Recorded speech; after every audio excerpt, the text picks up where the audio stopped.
नांदेडमध्ये असं ठिकाण आहे ज्याबद्दल खूप कमी लोकांना माहिती आहे. स्वर्गीय उत्तमराव पाटील जैवविविधता उद्यान वडेपुरी. हाय हॅलो नमस्कार, मी सायली पाटील आणि welcome back to my blog. चला आज आपण निसर्गरम्य ठिकाणाची सफर करूया. शहराच्या गोंगाटापासून दूर चारही बाजूंनी हिरवाई, स्वच्छ हवा आणि निसर्गाचा अप्रतिम अनुभव. डोंगरावरून दिसणारं वडेपुरीचं दृश्य खरंच अप्रतिम.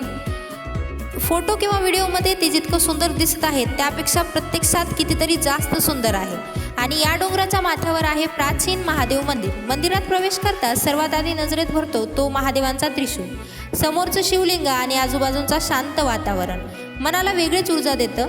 मंदिराचा परिसर, माथ्यावरून दिसणारं वडेपुरीचं विहंगम दृश्य म्हणजे या प्रवासाचं सर्वात सुंदर बक्षीस.